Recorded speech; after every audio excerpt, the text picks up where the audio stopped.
Marco എന്ന ചിത്രത്തിൻ്റെ first half റെസ്പോൺസാണ് ഇന്നൊരു വീഡിയോ ഭാഗത്ത്. വീഡിയോയിലേക്ക് മുൻപ് വീഡിയോ ലൈക്ക് ചെയ്യുക, ചാനൽ സബ്സ്ക്രൈബ് ചെയ്യുക. ഈ വരുന്ന ഡിസംബർ മാസം ധാരാളം ചിത്രങ്ങൾ OTT റിലീസ് ചെയ്യുന്നുണ്ട്. നമ്മുടെ ചാനൽ ഭാഗം പരിശോധിച്ചാൽ നിങ്ങൾക്ക് കാണാൻ വേണ്ടി സാധിക്കുന്നതായിരിക്കും. ഉണ്ണി മുകുന്ദൻ, ജഗദീഷ് എന്നൊക്കെ പ്രധാന കഥാപാത്രങ്ങളായി ഇന്ന് റിലീസ് ചെയ്ത ചിത്രമായിരുന്നു മാർക്കോ. എല്ലാ സിനിമാ പ്രേമികളും ഒരേപോലെയായിരുന്നു മാർക്കോ എന്ന ചിത്രത്തിൻ്റെ റിലീസിനായി കാത്തിരുന്നത്. ഫൈനലി ചിത്രത്തിൻ്റെ ആദ്യ ഷോ ആരംഭിച്ച് ഇപ്പോൾ ചിത്രത്തിൻ്റെ ആദ്യ റെസ്പോൺസൊക്കെ പുറത്തുവന്നിരിക്കുകയാണ്.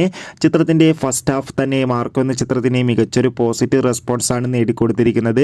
ചിത്രം കാണുന്ന സിനിമാ പ്രേമികളെല്ലാവരും ഒന്നടങ്കം പറയുകയാണ് മാർക്കോ എന്ന ചിത്രം മികച്ചൊരു ആക്ഷൻ ത്രില്ലറാണെന്നും ചിത്രത്തിൽ നമുക്ക് ഉണ്ണി മുകുന്ദൻ്റെ അതിഗംഭീരമായ പെർഫോമൻസ് ഒക്കെ കാണാൻ വേണ്ടി സാധിക്കുന്നുണ്ടെന്നും ഒപ്പം മലയാളത്തിലെ മികച്ചൊരു വയലൻസ് ആക്ഷൻ ത്രില്ലർ തന്നെയാണ് മാർക്കോ എന്ന ചിത്രവും. എന്തായാലും കാത്തിരിക്കാം. കൂടുതൽ റെസ്പോൺസിനായി ചിത്രം കാണുന്നവരുടെ അഭിപ്രായം തീർച്ചയായും കമൻറ്റ് ബോക്സിൽ രേഖപ്പെടുത്താൻ വേണ്ടി ശ്രമിക്കുക.